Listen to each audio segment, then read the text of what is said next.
Hey everybody, it's Matty C. Welcome back to the Shedio.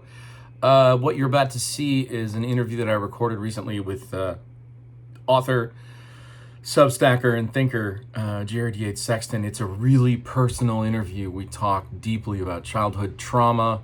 Uh, we talk about proving your existence on this earth by working way too hard. And we even maybe poke a little bit at the antidote of fascism. It's a fascinating and amazing conversation with somebody who I really admire and appreciate. I, I can't tell you how surprised I was at how personal and deep this one got, but I was really grateful that it did. We start out talking a little bit about seeing each other at a wonderful event called PodJam in Las Vegas that we went to in March. And that's kind of where we kick things off. And from there, we get rolling pretty quick. So I hope you enjoy this. And if you dig this, please come on over and join us at the blog. You can sign up for a free or a paid subscription. Go to whatamimaking.substack.com and sign up today. And be sure to tell your friends too. All right? Here's me and Jared. Cheers. When I saw you in Vegas, one of the things that I told you that I really wanted to talk to you about was I wanted to talk to you about growing up and where you grew up and what that experience was like. And I want you to plug the book and talk about it, but like we don't have to stick to the book. Yeah, sure. I'm kind of fascinated by the fact that you grew up in a place that, in many respects, I don't want to put words in your mouth, but you said something at the event in Vegas where you said, you know, I am of that and I will always be that, but it also made you, I think, make some choices about the kind of person you wanted to be when you left home. Is that a fair way to say that, Jared? Oh, I think that's fair. Are we going? You want to go? Oh, we're just going, man. Okay, we are rolling. Okay. Yeah, I that's something that I've had to like really sit with. And I'll go ahead and and first of all, props to you. I think you're a really good interviewer because I already want to get deep in the weeds on this and like get oh, thanks, man. That's really nice. Let's get intimate on this. As a person, I feel like a complete orphan. I don't feel like I've ever been at home anywhere. Like even, we were talking about how beautiful this event with the stand-up crew was in Vegas, and I felt so welcomed and loved and cared for. I still felt outside of it for a variety of reasons. I feel alone in every room. I feel alone in every crowd. Where I come from, I don't fit in. For a variety of reasons. It led to a ton of abuse. It led to a lot of discord and really bad situations in my family. I went to academia thinking that it might be a refuge. I felt totally outside of it because of where I came from and the type of people and communities I came from. I worked in academia then for 16 years, and like they still smelled, Greene County, Indiana on me in every conversation, every interaction. And then when I go home, they smell academia on me. And it's just I felt very transitory in that regard. So what I've had to do, and I think this has both been like one of the great heartbreaks of my life, but also one of the things that has helped me more than any other, is I have to consistently question who I am and why I am the way that I am and how I got there, where I am and where I'm going. And that has that is, like I said, it's been a consistent heartbreak, but also I think it has been one of the best things in my life. One of the things I really focused on, and I may have even mentioned this the first time we got together, but one of the things I've really focused on with this whole project is the idea of intentionality. That like these tiny little differences of the way that we perceive something or the way that we discipline ourselves to do something on a regular basis can affect larger changes, right? And I think one of the things that I realized I was doing was I was floating. I wasn't doing what you're talking about. And it's a painful process to do it, but ultimately it leads to a great deal of forward momentum and progress, I have found. But it's not an easy thing to do. What I can't imagine doing is having to do that kind of as a default setting. Like I had to do that to sort of refigure myself. What you're saying is this is just the way you've built your life. Well, I do not want to say that I haven't lived in a transitory, sort of state like that. Like that's been one of the main problems, right? And I okay, fine. I didn't plan on going into like all of it, even this earlier at all. But it's like one of the things that I've had to do on like my healing and recovery journey is to realize that I think for the vast majority of my life, I'm 42 years old. And I just started like this new phase of recovery.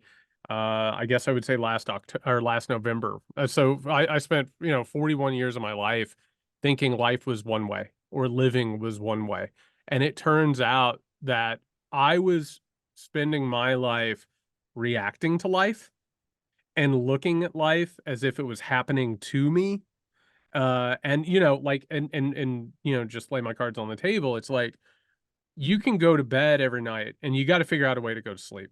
That's the truth of it. And whether it's politics or whether it's culture, whatever it is, it all comes down to how do you sleep at night and what stories do you tell yourself about Right. yourself and your life and what you do.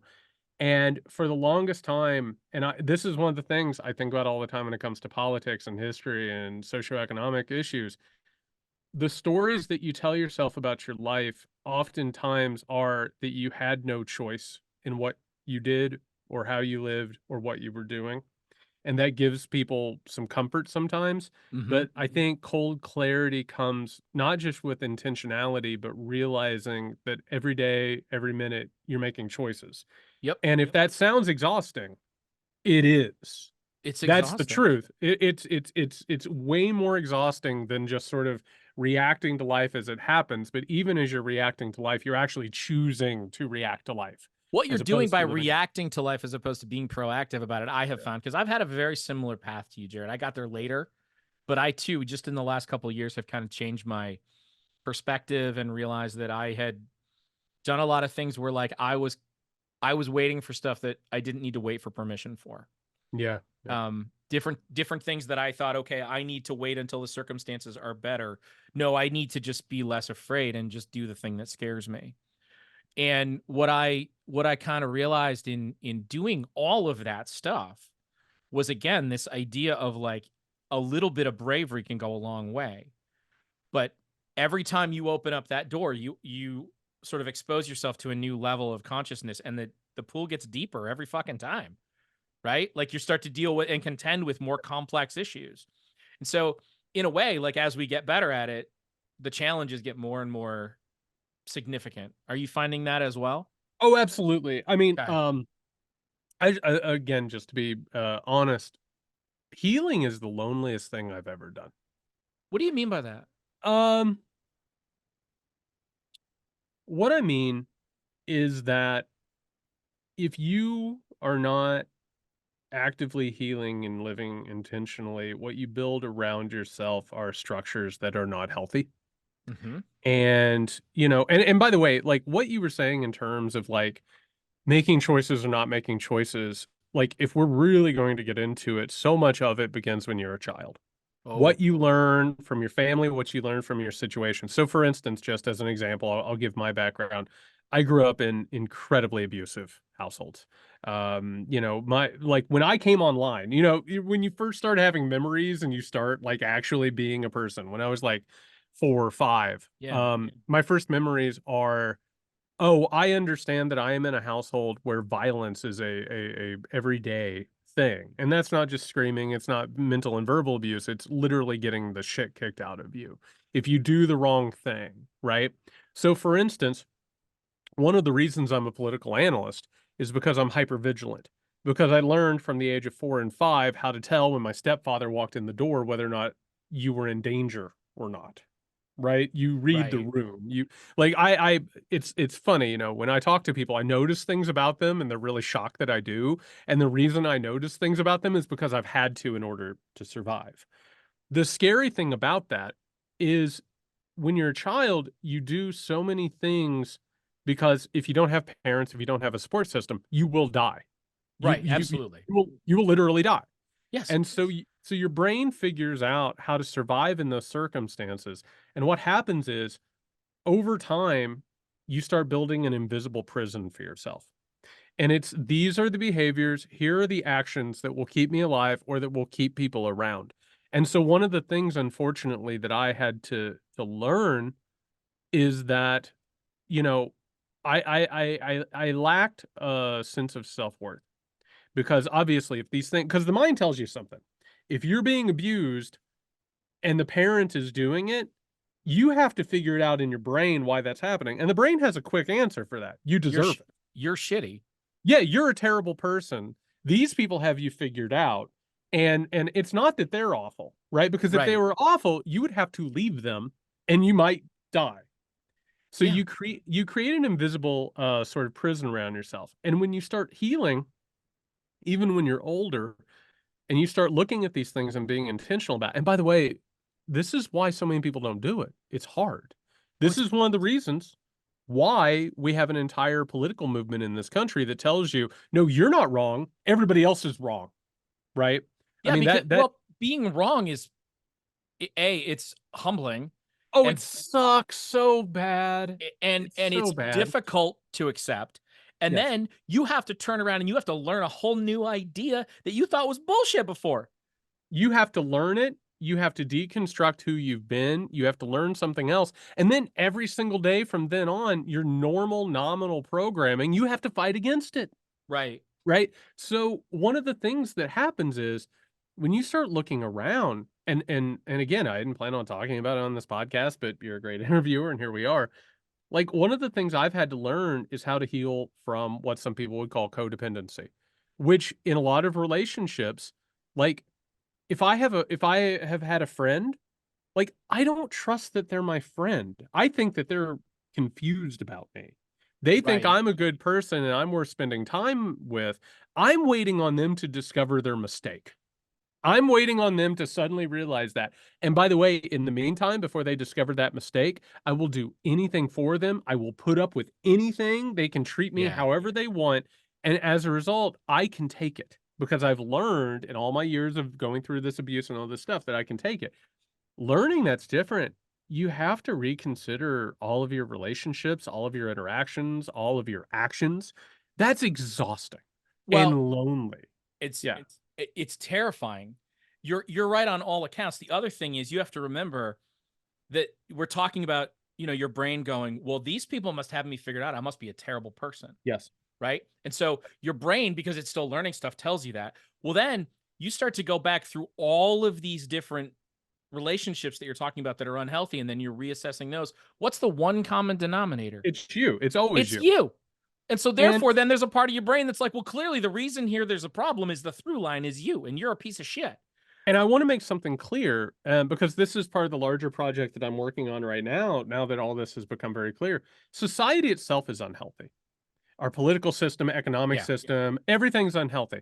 We have been subjugated to so much abuse, which, by the way, is what our entire economy is based on. It's what our entire political economy is based on. It's what our entire culture is based on. You are told constantly that you are wretched, you are bad, and that as a result, you get what's coming to you. And by the way, the only thing you can do is buy products and work and lean into it. You basically are taught to be sociopathic and cut off your actual emotions and navigate through life. Happiness will come when you push the thing and the pellet comes out. Exactly. And so what actually occurs, and I hate that I have to use this example. It's so tired, but it's also true. It's the Matrix thing.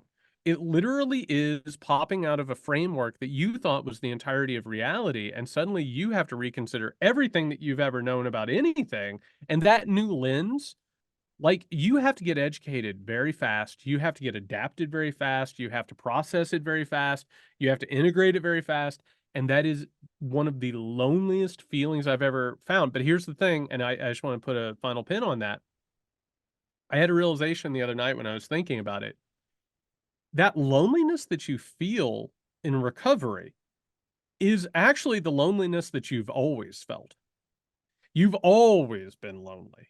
You've just had a ton of distractions from that loneliness. Oh, whether it's addictions, whether it's obsessions, self-destructive behavior, dysfunctional patterns, all of the workaholism, alcohol, drugs, sex, whatever it is. We've all picked one or more.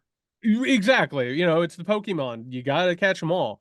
And like, whatever it was, that thing is masking the loneliness.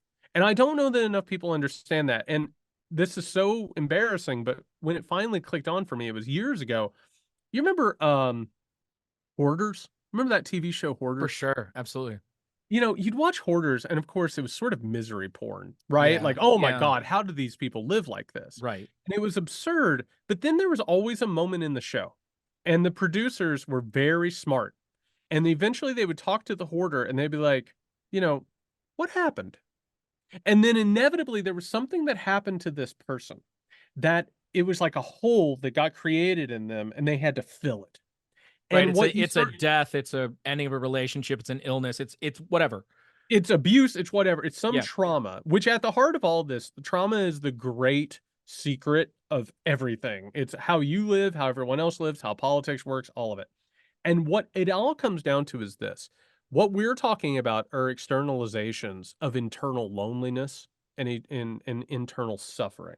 And when you start to realize that and put those things together, that's the great work of your life. And I'm not sitting here. I'm not. You know, if life is a game board, if it shoots and ladders, I'm not at the end of shoots and ladders telling you this. Like, I Right. just went up a ladder and man, I just went down a chute, you know, like Right. it is a lifetime work. And Yeah. that is a lot more exhausting than it is to go through life not thinking about it. And that is the secret of all of our politics and all of our economics is that it's so And hard. I think at least that you were talking earlier about having to make choices every day. And one of the things I'm always fascinated by is think about all the things we don't think about that we're just on autopilot. Like you don't Absolutely. drive down the road and think to yourself, don't drive off the road. Like you don't have that thought, but there's a part of your brain that knows, hey, asshole, don't drive off the road. Right? Well, and I'm glad you So, brought up driving. yeah, And go here's a ahead. Go great ahead. example that I always explain to people. I drive all over the place. I hate flying. I hate Right. it. I don't trust it. I drive hours upon hours upon hours. That thing we can all relate to where you've been driving for like 2.5 hours and you click off and you Yeah. basically go into you disassociate is what it's actually called. Yeah. But you drive for hours at a time and your brain just sort of clicks off and you look up 2.5 hours later and you're like, how in the hell did I not drive off the road? Right? That feeling is not just driving. That Mm-mm. feeling's life. And Yeah. if you're hearing this, undoubtedly, you've had moments where all of a sudden you're like, what the hell just happened the past 2 months? Right. What just occurred? And you look back, and it's like that driving, you look back and you see like smoldering ruins, and you're like, what just happened? Right. And that clicking off it's a natural human adaptation that we do, but to fight against that is to make those choices and be intentional. Right. But I also think there's another societal sort of double whammy here where we've taught ourselves to believe that if we don't have an answer, we must come up with one simple one. Absolutely. Right. So we can't say this is a complicated problem. And that's why we have things like philosophy and religion and why we've been dealing with the idea of meditation or yoga for millennia. Now, all of a sudden, we live in a world where we're supposed to be able to take a pill and it's all okay. Or we're supposed to be able to go to a weekend retreat and all of a sudden we feel better. And that's not how this process works. Well, that's optimization, unfortunately. So one of the things that I've had to learn in the research I've been doing is that like the way that and we're talking mostly to Americans, I have to assume, so I'll go ahead and make it there. The American culture is exploitative. You have to work and work harder than whatever, and almost doubtlessly, whoever's listening to this, you have been forced to work hard to try and prove yourself to fill in that hole that we're talking about. Right. Like they take advantage of that like nobody's business. You have to do all this, and by the way, you have to optimize your time. This is one of the reasons why, you know, Americans are so into the idea that one pill will take care of it, but what's it do? Like, and by the way, it doesn't I'm not saying medication doesn't help. Oh, But no, what and we've I actually wasn't trying to say that either. I'm No, on no, no, all but kinds of meds. but here's the point. What we've actually found is that just taking that pill doesn't fix it all. It gets you through some stuff, but That's it right. doesn't take care of what's underneath it. What caused it? What caused those pathways that inevitably got sort of worn out? And like it took me forever to figure that part out because we have been sold a false bill of goods, which is we should optimize our time, we should optimize our energy, and we should work hard.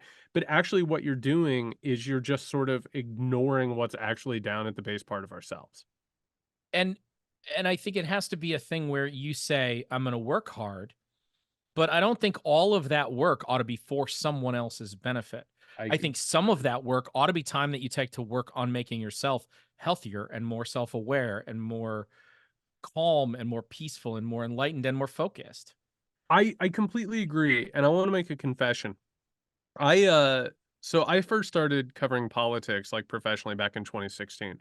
That was 8 years ago.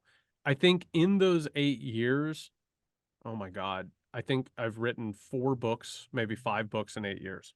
Yeah. And what I was doing was I was trying so hard to throw myself at a problem, which is growing authoritarianism, which, by the way, is completely related to everything that we're talking about.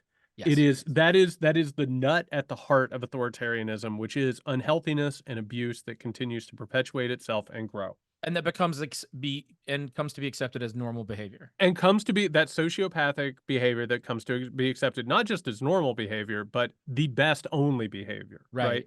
Which, by the way, thank you, Donald Trump, for making things so crystal clear for us. Like, we could not have asked for a better example of what happens when these things. It's far less subtle than the Bush-Cheney administration, isn't it? I completely agree, because it was hidden behind what they believed were principles. But that's a different conversation. So I write all these books. I work myself. Like, I went to a doctor. I want to say it was it's either 2017 or 2018, and the doctor's like, you've had some heart incidents, right? And it's like, oh wow, I've been working myself to death, writing my books, doing my research, doing my job, which, by the way, I said I never felt comfortable in academia. Guess what? I worked extra hard in academia because I didn't feel That's like I right. should be there. I not only was writing these books, I was the one who, like, volunteered for every committee. I'm the one who took on every task. I'm the one who was at the chair's door saying, "Put me on it," right? And so I'm trying to prove myself in all this stuff, and I'm working myself to death. Well, what is it that's motivating me to do that? First of all, I felt called to do it. I ended up in this situation where America's in real trouble, and I understand it, and I'm able to communicate it. So, like, I feel like I have to do it. That's a calling. But the way that I approached it, that unhealthiness, was that I was running away from something very important. I wasn't listening to myself. I wasn't thinking about this stuff. And I didn't get there until the pandemic, which forced me to slow down. It forced me to stop, look around, and wonder what was going on. But you can spend your entire life doing that and destroy yourself. Mm-hmm. And it's the easiest thing in the world to do. And feel not only that, but feel like you're being productive and Well, you are productive. Well, You, no, you, but I mean, yeah, I you're mean, incredibly I mean, in productive. like Yeah. a holistic sense, like a philosophical sense. Feel like you're living a good, sort of well-rounded life because you're constantly active, and what you don't realize is that most of that activity is not nourishing. Well, It's and taking that's things where, away from you as opposed to this balance of I give some, I take some. Like it's well, like and that's the incredible thing about it. And this is probably something people can relate to. I'd be working on a book. And by the way, like, the last book I wrote was a retelling of history since the fall of Rome into modern times. I did that in a year and a half. nice, easy, tight little time frame. Real Right.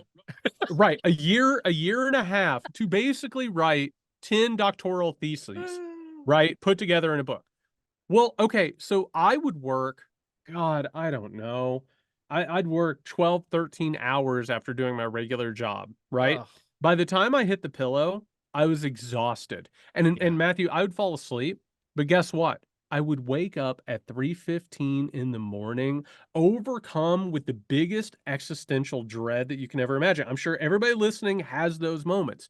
Do you know why? It's the brain and the body saying, "Hey, I know you didn't make time for this, but we need to talk about this." And what can you do?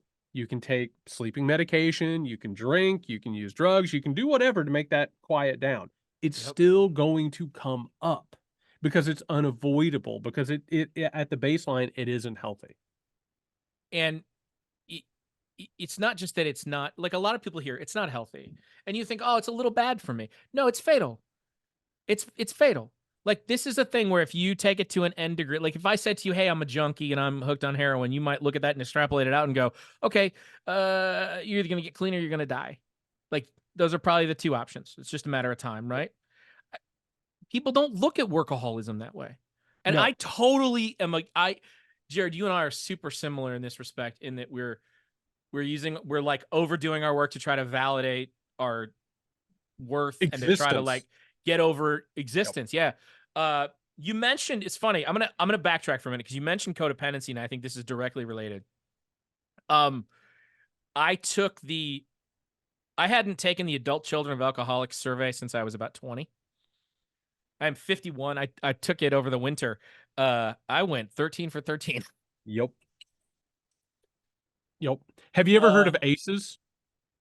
No.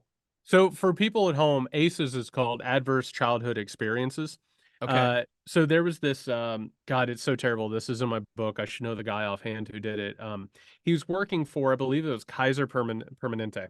Okay. And he was working with people who were having like you know, they were like having health conditions related to eating and lifestyle. And he started to realize, he was like, all of these people that I'm talking to, they have these similar stories, right? Similar experiences that they've gone through. So he created ACEs, which is basically, I want to say it's 12. I want to say it's 12 experiences you can have as a Okay. child, right? And if you have, I want to say it's like, if you have 8 of them, you are at like an increase, like not just like we were talking about like side effects from like eating or whatever. Right. It's everything. You are statistically more likely to die early, have substance abuse issues, all these things. Yeah. I believe it's 11 out of 12. Fuck And me, that's Jared. simply because I grew up in a Baptist home where they didn't drink. You know, like it was like, Oh, and then I wow. realized, and then later after I did the thing, I realized, oh, wow, I was in a household where like someone got sent to prison for dealing drugs. So technically 12 of 12. And when Yeah. you actually start taking a look at that, and I started talking to like even law enforcement officials, and they have started to put that into like, they're actually trying to figure out like how to stop crime, right? They're Right. figuring out like not just how do you punish people, but how do you understand why people do these things? And you start to realize that like there's 100% correlation between all of this stuff, right? And so when you start looking at it, it can take any number of forms. And like you said, you know, it's adult children of alcoholics. I'm Codependency Anonymous. Hey, everybody. Probably shouldn't be told anonymous, but here we are. But Do you participate in that? oh yeah, absolutely. I Okay. go every week. I since taking this, and I don't mean to derail the thing, but like since taking this little survey, I've considered going to like an Al-Anon meeting And just I would to recommend get it. some perspective. I haven't been since somebody made me go as a teenager. You know, my dad and I had a wonderful relationship. He was a great guy. He quit drinking when I was 5 or 6. I don't remember him I certainly didn't suffer any of the abuse and violence you did. You know, there was a lot of like there was a lot of expectation, a lot of temper, a lot of swearing, a lot of Sure. but that curbed over time, and I was really impressed at the way that he improved. And my dad stopped drinking when he nearly killed himself one day, and then he just never had a drink again for Well, and by the the way, next 40 years. good for him. Yeah. And, But and I wanna, I know that that's also a really lucky tale, Jared, and I'm the it exception to is. the rule. But I do want to say, and by the way, like for some people, 12-step programs, I have problems with it. We don't need to get into the idea of a higher power. I grew up in an evangelical home, neither here nor there. Yeah. One of the important things about it I have found is that when you go in these rooms, and again, you don't have to be part of a program to hear this, you can do the research, is, you know, you said that you and I are very similar. When people start sharing stories about who they are and how they've been and what they've experienced, something comes on. Because I assume, and you know, I'm sorry to do this on your show, but we're having like a deep conversation You're here. good, man. I assume, like me, going back to what I was saying earlier, when you're going through all the stuff that you're going through when you get older, you think it's you. Exactly. You think that you, in some way, shape, or form, have become sort of the focus of wretchedness in the world. Right. The things that go on in your head, the things that you do, the way that you behave, you are one of the most singularly awful people who has ever existed. When you start talking to other people or having conversations like this, and I want to point out that this is one of the things that's changing. We're having conversations like this. We are. When people start comparing notes, all of a sudden you start gaining solidarity, understanding, and knowledge, and you can make different choices, That's which right. for the record is one of the reasons why authoritarianism is on the rise. Because like in a family where there's abuse, the abuser doesn't want the abuse to be out in the open. So they will intimidate you. They will, use violence on you, whatever it is. Literally, the abuse that we're talking about on the familial stage, Yeah. it has scaled up onto the cultural and political stage. So when you talk about these things and you learn about them, suddenly you start to realize, oh my God, the human brain is such a mysterious thing. It's one of the craziest things, maybe the most crazy thing that's ever existed on the planet Earth. Really. It's certainly one of the things that we have done the most research on and know the least about. I have a friend of mine who is a Yale-educated neurosurgeon, one of the smartest individuals I've ever met. Yeah. And I contact him all the time, and I'm like, "Why does the brain do this?" And you know what his answer is? I don't know. He says, "I don't know," because that's the thing. Even the people who understand the brain the most, they're Right. still sort of auto mechanics. They just know how to get in there and mess around with sort of the mechanics of it. Even psychologists are and neuropsychiatrists are still trying to understand this stuff. And there are still developments that are coming out that like explain things. So for instance, the thing I happen to find a lot of power and momentum in it is something called integrated family systems, which is by a guy named Dick Schwartz. And it's the idea that as the brain encounters trauma, it sort of develops all these different systems and parts in order to handle everyday life. And when you start looking at that, you start to realize, oh my God, there's been something happening to me that first of all, never had the words for, right? Right. But at the same time, like it checks out. You look at history, you look at mythology, you look at stories, you look at popular culture, all of it, and you suddenly start to realize, oh my God, we've been doing this since the human brain was able to start reasoning these things. Right. And so it's an unconscious process that we're only becoming conscious of. And that's wild. Absolutely wild. I also think it's one of those things where you use the auto mechanic analogy earlier, but it's even more complicated than that because it's like, okay, I have a 2011 Subaru Outback, but it isn't like when my Subaru Outback was 18 months old, something traumatic happened to it, and so it evolved in a way that no other Subaru Outback will evolve. That's exactly right. Like your Subaru Outback didn't make a weird molecular electrical Right. decision to rewire itself in order to deal with it. Like Yeah, the battery is not suddenly inside the left tire now because of some traumatic thing that happened. The battery did not decide that because of something that happened to it, it's now going to seek comfort in opioids. Like, so for instance, like you brought up real fast to return to it. You brought up heroin, right? Yeah. I've never done heroin. I've done Me neither. a lot of drugs, but you know what? When I've talked to people who've done heroin, do Yeah. you know how they describe it to me? As a hug, as a warm hug. All of a sudden, when you consider that changes everything about how you think about drugs, crime, law enforcement, society. yeah. And you're like, oh my God, that's kind of what it feels like for me to have a sip of bourbon. Right. You know? Have you ever heard the story about, I wish I could remember where it was. There was a school in New York and there was this teacher there and she would tell the kids if they were having a bad day, all they had to do was ask for a hug and the hug had one rule. And the rule was you had to hold on to the hug for 60 seconds and not make sound. And the reason that you went for 60 seconds was within 60 seconds, two people hugging, their heartbeat starts to sync up. That was her rationale. And that would calm you down and we would basically be in the same rhythm. We would get you back to where you need to be. And so this thing that describes maybe the most addictive substance on the planet is also exactly what this woman is trying to do every day with her kids. Exactly. And it's the same thing, like the opioid crisis.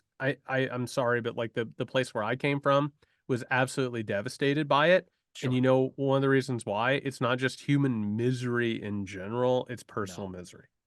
And when you start looking at that and you start to realize like how many of these things don't just like interact with that trauma and that pain, but are designed to. And that's and again, by the way, heroin's one thing. We can talk about streaming entertainments, we can talk about video games, we can talk about TikTok, whatever it is. We are living in a world that is built to take advantage of those needs and give you something that addicts you to it. And when you start to see it through that lens, empathy grows, but also more importantly, answers spring from it. And the answer here, and this is one of the, I just want to have a thesis on here for sure. We're a deeply unhealthy society. I wrote down a note as you were talking, and you were talking about those systems, and I'm like, they're the systems that just enhance the misery they exploit. What is happening in this country? Is this a political crisis? Sure. Yep. Is it an economic crisis? Sure. Is it a cultural crisis? Sure. You know what's over the top of all of that? It's an This is a mental existential health crisis. Yeah. Yeah. You- And by you're- the way, spiritual crisis, and I don't just mean religion, a No. sense of purpose, a sense of belonging, a sense of having other people. We are one of the most deeply lonely civilizations in history. Yes. And that is not and for the record, and again, I didn't plan on saying all this. I'm lonely. I am one of the lonely people in this world, which is one of the reasons why I love to have a conversation with a person like you. We talked about Pete Dominick. Well, man, when Pete Dominick fires up on my computer and we have a big long conversation, I'm just like, friend. Yeah. Friend. Hello. Oh, yeah, there's like an endorphin rush, and you just get this. You get Right. that sense of a warm hug. The other thing that I think, Jared, is that people don't understand is that, and I don't do independent work the same way that you do, but I spend a lot of my time by myself writing in a shed. I spend a lot of time prepping for interviews, and then I get to do it for an hour. Yep. And I spend a lot of time posting things and doing research and doing the shit you're doing. And it's work I love doing, but it's not work with a team of people, and it's not work that has a collaborative vibe, or when there's a success, there's even someone to celebrate it with. Well, and I think there is sometimes that I think sometimes I don't take that seriously enough. I don't think I give that the proper amount of weight. I think I need to do things in my life to sort of mitigate that, and I don't. And that's a part of that unhealthy behaviors that we were talking about. Well, and by the way, I don't think it's just your fault, and I don't think it's just my fault. Oh, Sometimes no. it is. Oh, Sometimes sure, it is. sure. And I want to be clear. I brought up codependency.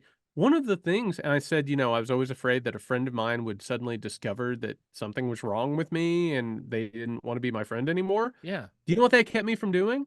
Reaching out to them, asking them if they wanted to do something. Why? Because I didn't want to be a burden. I didn't want to push it too far. So as a Right. result, my own loneliness perpetuated its own loneliness.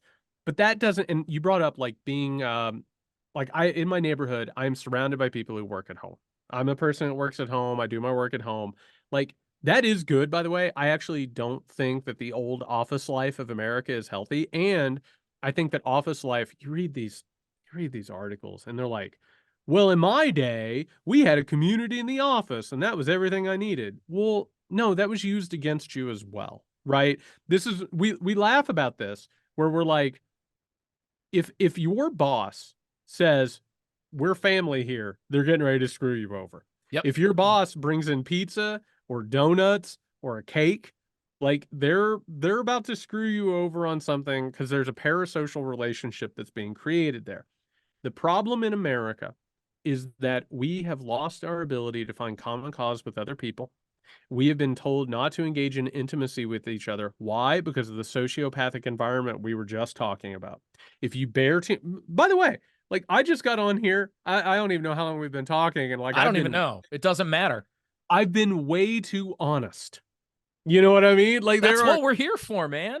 Well, but that's my point, is that actually is an act of courage. I have bared my soul. I did not expect to come on here and talk about some of this stuff. Right. Now, all of a sudden, God knows how many people are going to hear the contents of my soul that are my soft underbelly. Right. I have to do this as an act of courage. I was lucky enough I was able to write a memoir and basically see that it's okay and it brings people closer. But like, to do that is one of the most dangerous things in the world. And this environment tells us that we can't do it. The problem is that the antidote to authoritarianism is that it's intimacy, it's connection, it's being real and honest with each other and learning that you can trust one another and lean on one another, because authoritarianism tells us that you are alone, you are powerless, so you better not speak up, you better just put your head down and do what you need to do. You were also talking about courage. I think a lot of it could just be eliminated simply by having the courage to just be the person that you really believe that you are. Instead of saying, I don't think that's good enough, to get back to all of those self-doubt things we talked about earlier. I don't think I'm good enough. I don't think I'm smart enough. I don't think my ideas are worthwhile. All of these things. And so what we do is we stuff our natural selves down. And instead of being genuine, we try to be some vague carbon copy of what we think other people want us to be. So I want to give, because you're exactly right. I want to give two examples that are on complete opposite sides of the scale, but I promise you that they are completely and utterly related to one another, and I hope this illuminates something. I grew up in a very, very small Indiana town. What you wore, how you did your hair, what you said was criticized by everyone constantly. If you wore something that was outside the realms of acceptability, like you got bullied, and I'm not just talking about kids at school, I'm talking about your family, I'm talking about your community members, all of that stuff, right? Like I grew up in the 1980s. If a guy got his ear pierced, oh my God, it would never end. Never. Right. The point of this is this. I have only in the last couple of years, I've started to force myself, like I'm wearing a pair of shoes right now that are bright yellow. Like the idea, like when I first bought these shoes, like for me, it was like a revolutionary act. I was like, I don't give a shit if people, make fun of my yellow shoes, right? So I've had to make myself do that. Now that's a small act of courage. I want to talk about people who put themselves out there every day, including people who are transgender, people who Right. go out in the world and they want to express who they are. They want to be themselves. And look what happens to them. They're murdered, they're attacked, they're harassed. And why is that? Is it because people are so quote unquote disgusted by them or threatened by them? No, it's because they are living actual selves. That's They right. are comfortable with themselves. They are being courageous in who they are. And what it does is it scares the living shit out of people because the thoughts that people have, and again, like I'm feeling comfortable in this interview, I'm not going to reveal every thought that I have because my God, I have to protect some of my underbelly. But the thoughts that people have on a daily basis that happen and they go, no, no, no, no, no, no, no, no, Right. I'm not going to sit with that. I'm going to pretend like that didn't happen. That's poison. It's absolute poison. And if they see somebody else who isn't afraid, it is the most offensive thing that they could ever imagine. Yeah. That's what that's about. That's where gay panic comes from. That's where homophobia comes from. And in fact, that's even where like misogyny comes from. It's the idea that women are going to do the things that they want to do and they're not under your thumb and you might not be enough. You might not, Right. they might Right. not want you, they might not respect you, whatever it is. I also think that there's this kind of sort of Newtonian reaction that happens with these people who don't have the courage to sort of say, or haven't even taken the time to figure out who they truly are. They haven't Yeah. had the courage to even make that journey to try to figure out Right. what matters to them. They've just been doing whatever they thought was the right thing to do. And I'm not going to bitch at anybody for that, but it's a severe limitation to the life you could have. And then I think when they see somebody who has had that thought and they're doing something unusual, Yes. that isn't just that it's offensive or filthy or dirty or vulgar.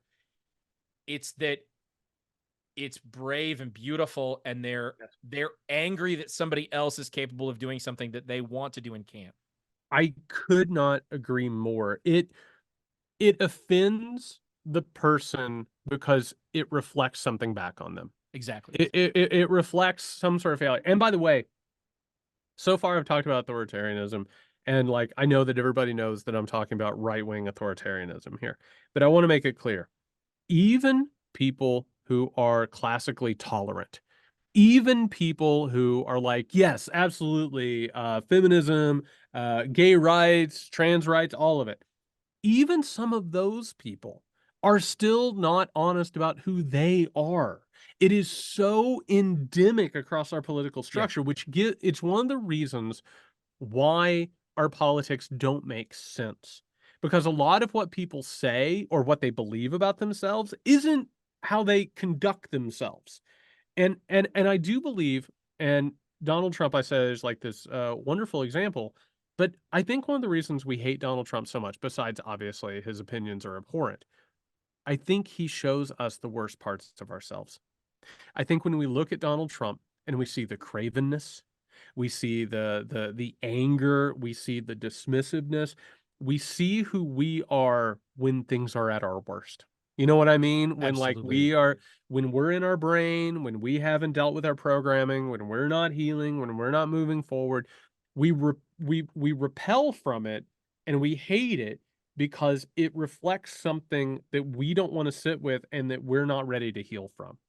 And I think that that is a larger problem in our culture is that there's so much of this unhealed and unexamined bullshit that just isn't ever really gotten to, and hopefully it will be. I it's sort of an unresolved theory, but I kind of wonder if it's a little bit like when you're sick and you don't feel well and you know something's not right and you haven't really figured out what the cure is or what the best treatment plan is. But then once you start to deal with it and you start to feel better, there is still a sense of anxiety about whether or not you truly will get healthy again. Do you understand what I'm talking about? Absolutely. Like you can Yes. sort of feel it coming, but you're wondering, will I get back to 100%? And I think where I'm stuck right now is that I sort of feel like maybe right now we've, at least for the moment, like our potential's kind of capped out. You know, Mm. like I think we can heal, but like right now it's almost like stop the bleeding and then we can try to I don't know, and I'm not trying to like make a weird metaphor shift, but like I almost don't know that we're capable of healing a certain section of the patient right now because they're unwilling to seek treatment. So there's and I feel terrible to not remember the exact originator of this quote. There's a quote that goes, "There's a policeman in our head." And I think it's almost like a restrictor in a car that keeps your car from going over a certain, mile per hour, a certain Sure. speed. And I think one of the problems that's happened in this country, and by the way, I don't there's a ton of reasons for this. First of all, wealth and privilege in this country has elevated one person of mediocre talent after another. You know what I mean? Like it has made sure, like, you look around at our technology, like our technology is stalled out. Like it really is incredible, like how many technological advances there were for a while, and now you're like, oh my God, our stuff is old. Yeah. Like it Well, just isn't increasing. Things aren't getting better the way they need to, in part because the wrong people have been given the resources and power and oversight. But also there's another problem. It's that going back to that childhood experience that we're talked about, we are socialized through abuse and through control to believe that our imagination for a different world is wrong. And it's ugly and embarrassing and naive. One of the things I think that drives this society into the ditch is that we are so afraid of looking foolish. We're so afraid of being absurd. And so as a result, so much of that innovation has been squashed. So much of the progress that could have happened has been absolutely murdered within and this. and there's no sense of and I'm not it's not like I'm going to laud Thomas Edison as a great man, but you got to admire the idea of no, I learned 9,999 ways not to make a light bulb, right? Yes. Failure is part of success. And what we are no longer willing to do is accept that that is the quotient, that a certain amount of success is built by mistakes. It's built by learning how to not do it.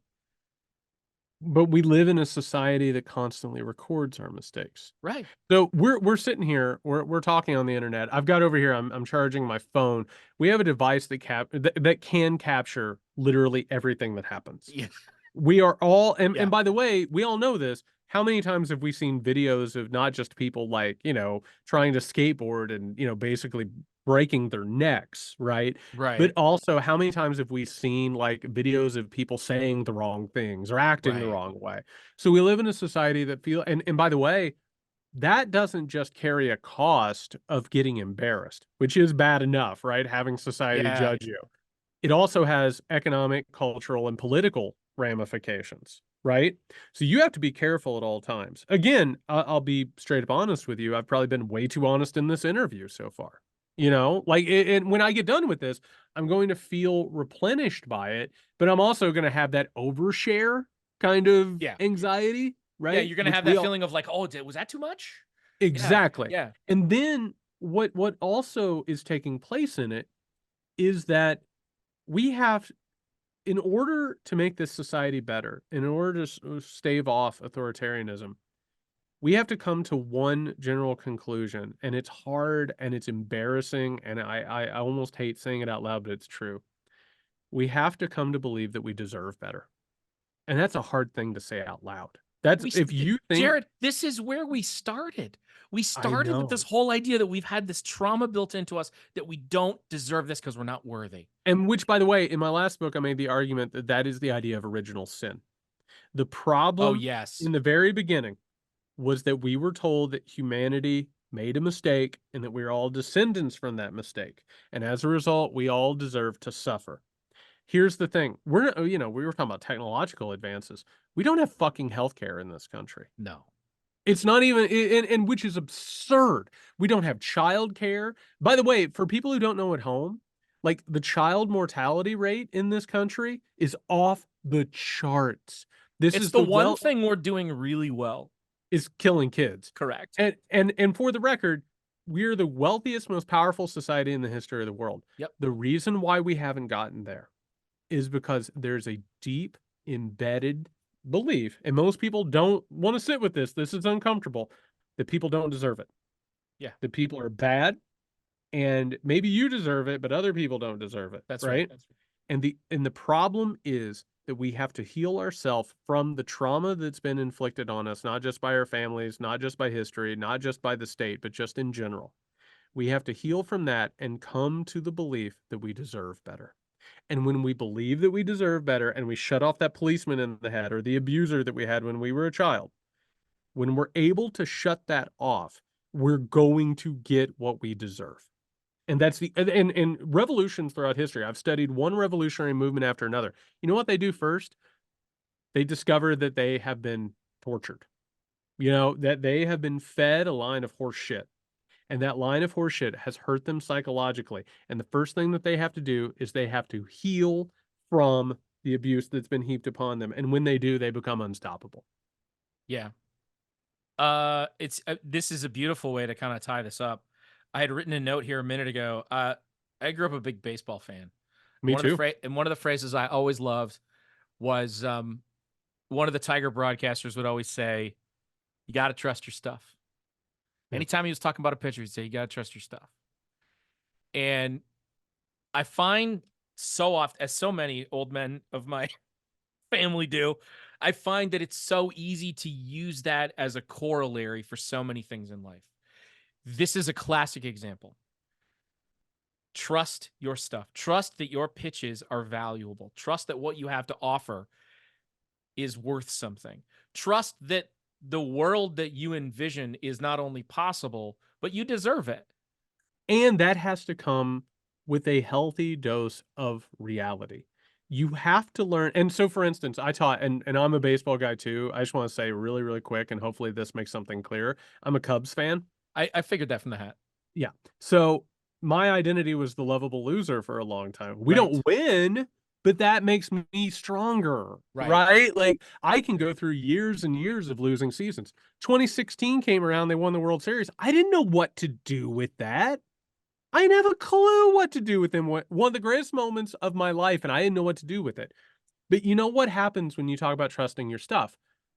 You have to learn to tell the difference between what you have that is good and what you have that needs worked on.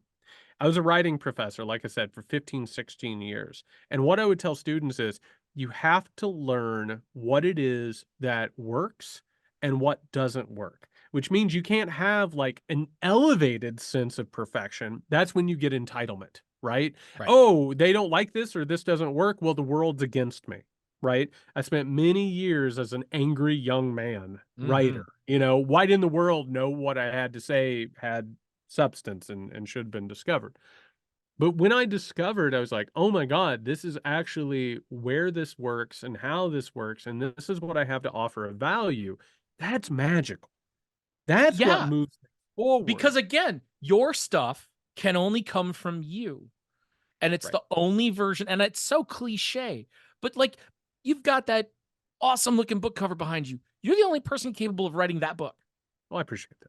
I You- appreciate that. But But I don't want to lie and tell people that in writing that book that I didn't suffer multiple crises of confidence. sure, but isn't that, in a way, doesn't that make it all the more impressive that you finished it and put it out? But And I'm that's not art. saying that, and I'm not saying that we did this because it's impressive or because we wanted to be lauded. But what I am saying is that we are all trusting our stuff, but at the same time overcoming our own shit. This is probably the only venue where I could actually talk about this. Let's go ahead. I want to give people a glimpse into what we're talking about actually means. Okay. So the book you're talking about is The Midnight Kingdom, History of Power, Paranoia, and the Coming Crisis. Like I said earlier, it's a retelling of modern history. It's a complete rethinking of history since the fall of Rome to modern times. Okay. So first things first, I did this because I wanted to explain to people what's happening right now. I wanted to explain to people how religion, conspiracy theories, racism, all of it, how it contributed to the environment, how it made the modern world, and how it got us to this point. If you think for a second that I didn't also do this to prove to people that I was intelligent enough to do it, as a person who grew up poor, who then went to college and didn't feel like I belonged in college, of course this is one of the reasons I did it. It was a motivating factor. That's not the reason I should do it, though. Does that make sense? Absolutely. I had to wrestle with that. The same way when you make a product, because it's a book and people can buy it wherever they buy books, I didn't want to write it to make money. I didn't want to write it so it would be marketable, right? So you have to, in everything that you do, even when you're doing them for the right reasons, you have to examine what those reasons are. Like, I'm sitting here, I'm talking about my phone. I have this Twitter presence. It's the easiest thing in the world to go tweet.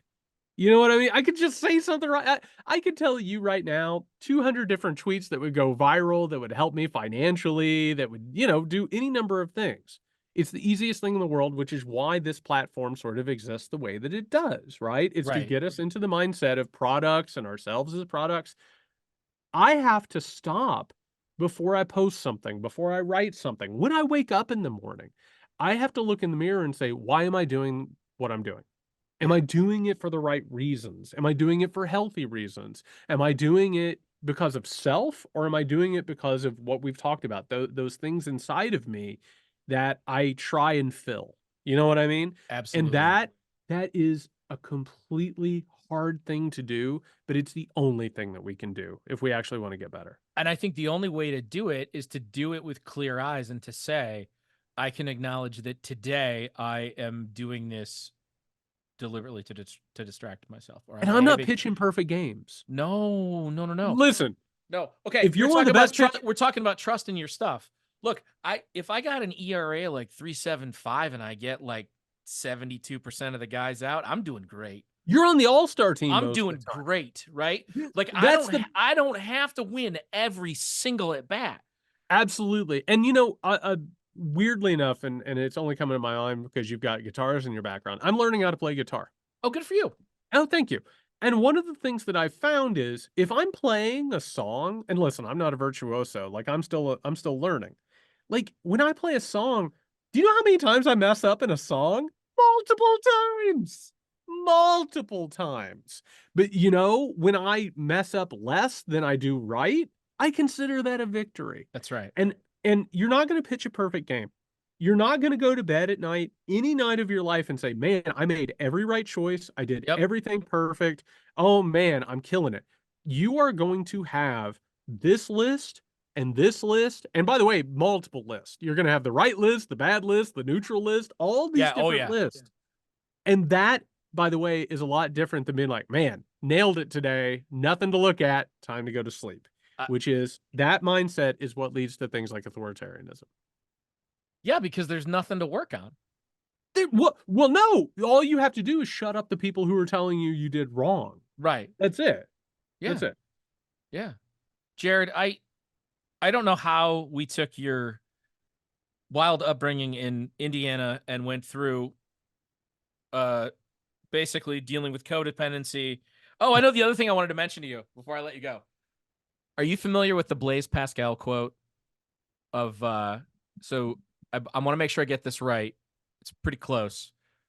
All of man's troubles come solely from the fact that he cannot sit quietly in a room by himself. Oh, I have to tell you, I am so sorry. I know I'm stretching this on. My apologies. No, you're good, man. Last December, and by the way, like this was a nightmare for me to do.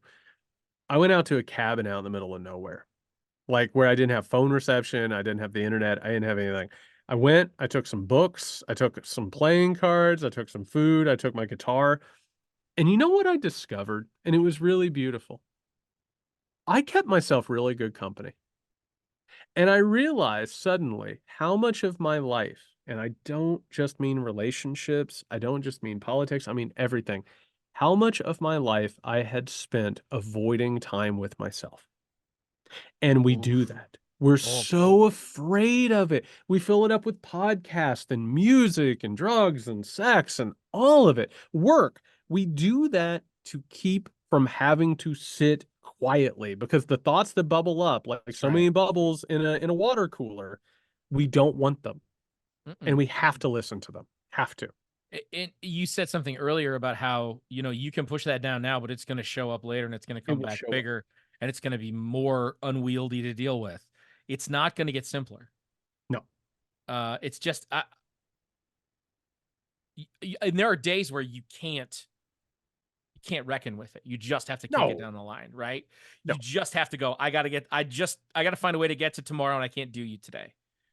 And I think that's okay, but I think it's this intentionality, this understanding that like it's tiny little differences, it's tiny little choices, and they add up over time. And what matters, it's not that it will make you a better person or a more productive person. It will make you happier. Yes. It will make you fundamentally more peaceful and calm. I believe, and again, I'm going to butcher this quote, but it's like the fear of the uncertainty is sometimes worse than the hell of certainty, right? Which is like there is a life that is better than the one that you are leading, but the things that you have to do to get there are oftentimes uncomfortable and terrifying. And the life that you can imagine can't be seen until you're actually there. Yeah, absolutely. And there are parts of yourselves that will absolutely lie to you that it isn't worth it and it's awful and all of that. But it is like, like I said, I'm exhausted being in recovery, but I'm exhausted. It's hard. There's so many wrenching things that I have to sit with. And yet I'm somehow or another happier than I've ever been and healthier than I've ever been, even while all those things are true. That's a testament to progress and the work. I had a conversation one time with a therapist and she said, I made some comment about how I felt bad that I didn't have much to talk about. And she said, Matt, it's not like you're a kid at confession. You don't have to come in and make up sins. Like we can just talk. We can just practice how to be mindful and how to have a conversation and how to get it, what might be there. And virtually every time I didn't have something to talk about, something would come up because it was there. And so the idea of having this practice of saying, I'm going to do this thing weekly or bi-weekly, or I'm going to go out to coffee with a friend, or I'm going to write in my journal, being closer to that and opening yourself up to it, being around that portal makes it easier for stuff to come through, I think. I could not agree more. It is, it's a process and you don't realize sometimes, very, very quickly. When I worked in academia, and academia is a hellscape. It is one of the least healthy and most abusive environments that I've ever been in. And it takes advantage of all this stuff and it manifests all this stuff. I realized like how many of my conversations were nihilistic conversations. It was people talking to each other about how bad things were and how they weren't going to get better. And what that does is it reinforces that, like there should be conversations about how to make things better. Yeah. Like, again, just to be clear, I think academics should unionize and they should fight against the administrators who are making their lives hell. I think, by the way, what's happening in the country right now shows us how much that should happen.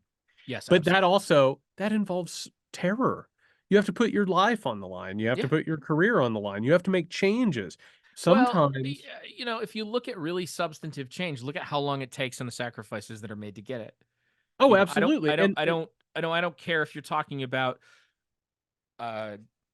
working your way through the Great Depression or the process of World War II or dealing with the 2008 financial crisis or discovering a vaccine for polio. Like the idea is that there are these things that we do and they're incredibly difficult and they take forever. But then once we have them, the world changes. Once we do it and we know how to handle it, we've shaped the world. And I think in some respects, some of the courage that you're talking about is that we're afraid of doing those kinds of things now. Because maybe what you were talking about earlier is we're afraid we won't do them well. And so we might fail. It was never, we're going to put a man on the moon without having a rocket blow up on the launch pad. It was just, we're going to put a man on the moon. Yes. Which by the way, when that was initially said was just like, just a brazen thing to say. Yeah. And I think one of the great horrors that has been done on us, and this happened in America, it happened in the 1980s and then really, really took hold in the 90s, and now it's just like bloomed like crazy. We were told, don't worry about those things. Don't worry about doing that hard work. We've got it, right? We don't need you to do that. Now we've gotten to the point, and again, everything's to scale. Democracy is not voting. You know, that's part of it. Sure. Democracy is not going into a voting booth. That is like base level stuff. Like, in order to get this country right, like we're talking about personally, you have to go through all these trials and tribulations in order to heal, which is true. I don't want to, sell people a false bill of goods on that. In order to solve what's going on, we're going to have to do some really uncomfortable things. Yeah. We're going to have to put our lives and livelihood and safeties on the line. And that's not an easy sell. Do you know what I mean? Oh, like I'm talking to you this as people are being brutalized by the police. Yeah. And when you look at all of this stuff, it did feel easier to say, don't worry about it, we've got it. But now all of a sudden it's like, no, we have to live an active, intentional life. And you and I'm a few years older than you, but you and I grew up in an era where, as you said, don't worry, we've got it. And the we've got it was, we're going to privatize this and it's going to be a lean, mean fighting machine. And we're not going to do this through the government anymore. We're going to let the private sector take it and they're going to do a better job for less money. And 40 years later, we found out that they didn't do a better job. They didn't do most of the work and they took more money. Yep. And they've done a shitty job. And that whole system has virtually ruined our economy and killed the middle class. Yep. And what has happened as a result is, the one thing that happened that shouldn't have happened is people lost faith in the government. When in reality, government was the right solution for so many of those problems all along. And then a group of people came in and said, we don't like government, so let's shrink it and make it small enough to drown in a bathtub. And then they did that. And then they turned around and say, isn't government bad? Yep. It's like driving a car into a brick wall and go, see, I told you this thing was a piece of shit. Yep. And by the way, it goes back to the main thing at the bottom of it is, yeah, we have all these programs. Do you know who they're helping? Bad people. Yeah, that's right. People who don't need help. People who don't need help. People who, by the way, they need the sting of the system hurting them. Yes. And what ended up happening, and this isn't comfortable, it subjugated billions of people around the world. It has given them absolutely horrific lives. My comfort, your comfort, and the comfort of the listeners who are listening to this depends on people being destroyed and exploited. And that's not a comfortable thing. That is one of the most uncomfortable things. Jared, I've been wrestling with how to write an essay for weeks. Roughly, the working title is How the Sausage is Made, and it's the idea that we have to understand that every morning when we get up and get dressed, we are putting on clothes made by children, and we are holding machines made by teenagers, and we are driving things with components in them made by people who are essentially prisoners at a factory. And I don't know how to reckon with that or how to change it or how to do anything different.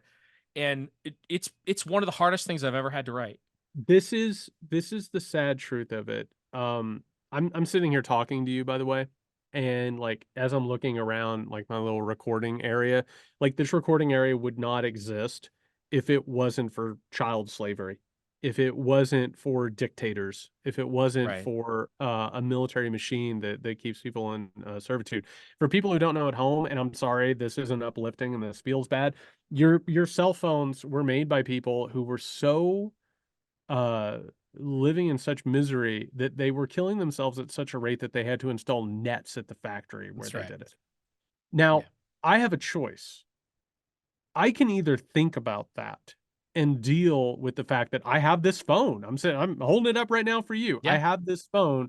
I have taken advantage of this. It's out of my sight. Am I okay with that? That's And right. my answer to that is the answer to everything. It's the intentionality of understanding it and where do you stand on it and what do you think about it. And again, the easiest thing is to not think about it. And it Well, hurts. And it takes when energy. I was having this conversation that led to me sort of thinking about this, the question that I asked was, how do we draw the line in the sand between what we're allowing to happen right now and what almost all of us, save for a handful of the right wingers in our lives, have come to understand was the savagery of the slave trade. Yep. So I'm not prepared to grab that piece of chalk and to put that line of demarcation down because I don't feel like I have a comfortable grasp on where the one starts and the other one ends. Well, And but I will say this, asking yourself, where does it start and where does it end is the answer. okay, That's something to sit with, it right? is. It Yeah. absolutely is. And like anything else, if we really want to affect change, it's going to come by the way we use our pocketbook. I mean, It, dollars drive behavior. and unfortunately, that's the system that's been given to us. Yeah. I say all the time, you cannot be ethical under capitalism. You just can't. No. And the only means, and neoliberalism, which is the consensus that led to this, told us that democracy doesn't really matter, right? Like it tried to destroy democracy because it saw it as an impediment to economic growth and the transferring of trillions of dollars from the middle and working class to the like 1-2%. You, by thinking about it and by beginning to think about the process, are light years ahead of the people that are saying, I will kill you if you think about this. Not Right. even if you try and change it, Right. right? But I'm going to change everything about education. I'm going to change everything about politics. I'm going to change everything about culture to make sure that you don't even have that consideration. That's what's happening right now. And the people who are doing that are smart enough to realize that nothing exists in a vacuum. Yes. It's one of the examples I've always given is you can sit there and think that Sesame Street is this innocuous little thing, but they wouldn't try to shut it down if they weren't terrified of its power. No, because literally and I mean, that's one of the reasons why they attack like media companies right now is because it changes the way that we think about things. Like Absolutely. if we see gay people and trans people in our media, all of a sudden that becomes quote unquote normalized. Right. That is like, that's as dangerous to them, honestly, as, millions of people marching in the street. That's why they're trying to destroy education. That's part of it. On top of that, it's also a $1 trillion market that they're really excited to get into. Yeah, they But are. everything else is about making sure that those conversations don't even happen, which brings us around, just to put a bow on it, to what happens in a family. What happens when a parent abuses their child to change them, is to change the way they think about the world, to change the way that they go about in the world. And just to, again, put a bow on it, everyone wants to talk about how much children are loved, how much children are valued. We live in a country where children are subjected to mass shootings. We don't do anything about it. We live in a country where children have their educational funds stripped away from them. And now we're watching children get ritualistic beaten by police, and Yeah. people are cheering it on. Yep. And what we need to come to realize is that this cycle of abuse that you and I have been talking about throughout this episode is what is taking place in all of these issues. It is trying to silence the questioning and the intentionality by making it something that you can suffer a violent consequence from, which is what abuse is from the very beginning. And if it's all based in trauma, and as you and I have said, we're all dealing with similar forms of that trauma, and every single one of us has it, then it's a world we all understand. And as you say, that trauma can then be exploited, right? So Absolutely. It can. it's very intentional and it's very, very malicious and specific and kind of brilliant, really. It is. No, I write about this all the time. If it wasn't so sadistic and genocidal and awful, you would almost have to admire it. Yeah. Like when I study how power works, what I've come to is the major power components right now in America are think tanks and institutes that are funded by the wealthiest 1 to 2%. These are the one people have heard of Project 2025, right? Yep. Which Yeah. of course was Absolutely. spearheaded by a place called the Heritage Foundation. Yeah.